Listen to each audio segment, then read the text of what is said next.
যদি মনে করে যে সে ম্যানুয়াল ইনভয়েসে থাকবে, ই-ইনভয়েসে যাবে না। তাহলে এটা কি ম্যান্ডেটরি? সবারই কি যেতেই হবে? নাকি এরকম যে কেউ মনে করলে সে নাও যেতে পারে? এটা সবার জন্য ম্যান্ডেটরি না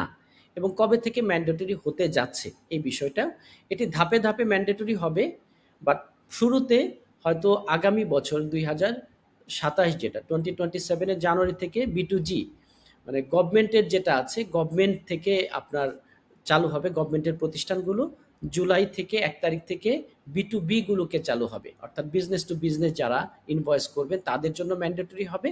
এরপর B2C সম্ভবত চালু হবে ইনশাল্লাহ ডিসেম্বর থেকে বা পরের বছর জানুয়ারির 1 তারিখ থেকে কাদের জন্য ম্যান্ডেটরি যারা আবার এই কথাটি গুরুত্বপূর্ণ কাদের জন্য ম্যান্ডেটরি যারা FTA বা ফেডারেল ট্যাক্স অথরিটিতে VAT বা ভ্যাট রেজিস্টার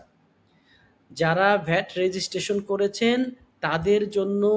এই ই-ইনভয়েসিংটা ম্যান্ডেটরি হবে যাদের ভ্যাট রেজিস্ট্রেশন নাই তাদের জন্য ম্যান্ডেটরি না বাট এখন প্রশ্ন হতে পারে যে তারা কি ইনভয়েসিংটা বা এটার মধ্যে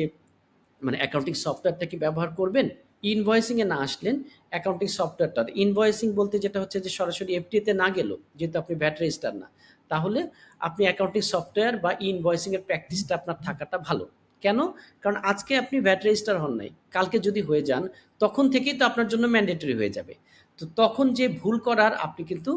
সময় পাবেন না তো আগে থেকে যদি প্র্যাকটিস হয় আপনার অ্যাকাউন্টেন্ট বা আপনার অ্যাকাউন্টিং সিস্টেমটাকে যদি আপনি অটোমেটেড করে ফেলতে পারেন পরবর্তীতে যখনই ভ্যাট রেজিস্ট্রেশন হয়ে যাবে সাথে সাথে আপনি নির্ভুলভাবে এই ইনভয়েসিংটাকে চালু করতে পারবেন বা নির্ভুলভাবে ইনভয়েসিংয়ের অ্যাক্টিভিটিগুলোকে আপনি সুচারুভাবে দক্ষতার সাথে মেনটেন করতে পারবেন সঠিক সময়ে সঠিক কনসালটেন্সি আল মুহমা ট্যাক্স কনসালটেন্সি